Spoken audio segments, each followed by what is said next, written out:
3 വർഷങ്ങൾക്ക് മുൻപാണ് ക്യാപ്റ്റൻ ആര്യൻ തന്റെ ജീവിതത്തിലെ വലിയ തീരുമാനമെടുത്തത്, ഒരു ഗെയിമിംഗ് സമുദ്രത്തിലേക്ക് കുതിച്ചു ചാടിയത്. ആ സമയം ഓർക്കുമ്പോൾ ആ ഡിസിഷൻ ജീവിതം മാറ്റിയതായിരുന്നു. അദ്ദേഹത്തിന് തനിക്കുള്ളത് മാത്രം അല്ല, തന്റെയും കൂട്ടുകാരുടെയും ആഹ്ലാദം പങ്കുവയ്ക്കാനുള്ള ഒരു വ്യത്യസ്ത ലോകം തന്നെയായിരുന്നു guns of glory, lost Iceland. അടുത്തുള്ള വനാന്തരത്തിലെ മലവെള്ളപ്പൊക്കത്തിനു ശേഷം അയാളുടെ ക്ലാൻ മുഴുവനും തകർന്നിരുന്നു. പക്ഷേ വീണ്ടും പുനർജനിക്കാനുള്ള പ്രതീക്ഷ നൽകിയത് ലോസ്റ്റ് ഐലൻഡായിരുന്നു. ലോസ്റ്റ് ഐലൻഡ് തുറക്കുമ്പോൾ എങ്ങനെ ആ ദ്വീപ് 1000 ദുരൂഹതകളാൽ ചുറ്റപ്പെട്ടിരിക്കുന്നുവെന്ന് തിരിച്ചറിയാം.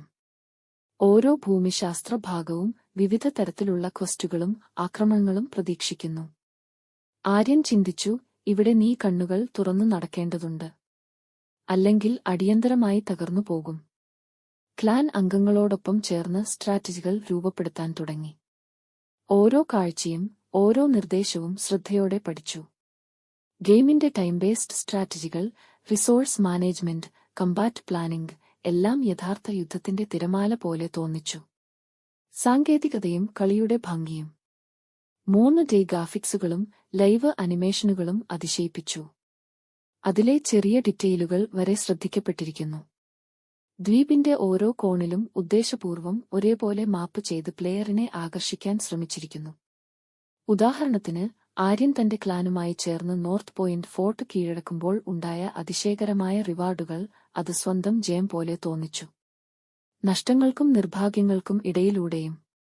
എല്ലാം അത്ര ലളിതമായിരുന്നില്ല. ഗെയിമിന്റെ പേ ടു വിൻ ഘടകങ്ങൾ ആകസ്മികമായി അതിന്റെ സൗന്ദര്യത്തിൽ പാളി സൃഷ്ടിച്ചു. അധിക ഗെയിം പ്രോഗ്രസിംഗ് ഇല്ലാതെ തന്നെ, പണമിടപാട് ഇല്ലെങ്കിൽ ചില ദ്വീപ് ഭാഗങ്ങൾ തുറക്കാൻ സാധിക്കില്ല. ഒരു യുദ്ധം പണമുപയോഗിച്ചാണ് നേടുന്നത് എന്നാണോ നാം വിശ്വസിക്കേണ്ടത്? ആര്യൻ തനിയെ ചോദിച്ചു. പക്ഷേ അതിനിടെ ഗെയിമിന്റെ alliance war mode, pub challenges, event driven seasons എന്നിവ ആ സംശയങ്ങളെ മറികടക്കാൻ തക്കതായിരുന്നുവെന്ന് അദ്ദേഹം തിരിച്ചറിഞ്ഞു. പോസിറ്റീവ്, ആകർഷകമായ ഗ്രാഫിക്സ്, സസ്പെൻസ് നിറഞ്ഞ സ്റ്റോറിലൈൻ, ക്ലാൻ അടിസ്ഥാനത്തിലുള്ള യുദ്ധമുറകൾ, സ്ഥിരമായി വരുന്ന ഇവന്റുകൾ, നെഗറ്റീവ് പേ ടു വിൻ ഘടകം. ഒരുമിച്ചു കളിക്കുന്നവർക്കായി കൂടുതൽ കസ്റ്റമൈസേഷൻ ആവശ്യമുണ്ട്. കൃത്യമായ ട്യൂട്ടോറിയൽ കുറവാണ് ചിലപ്പോഴും. അവസാനക്കുറിപ്പ്, ലോസ്റ്റ് ഐലൻഡിൽ ഞാൻ എന്നെ വീണ്ടും കണ്ടെത്തി എന്നായിരുന്നു ആര്യന്റെ അവസാന വാക്കുകൾ. Guns of glory, lost Iceland ഒരു സ്ട്രാറ്റജി ഗെയിം മാത്രമല്ല, അത് നിങ്ങളുടെ ധൈര്യത്തെയും ബുദ്ധിമതിയെയും പരീക്ഷിക്കുന്ന ഒരു യാത്രയാണ്.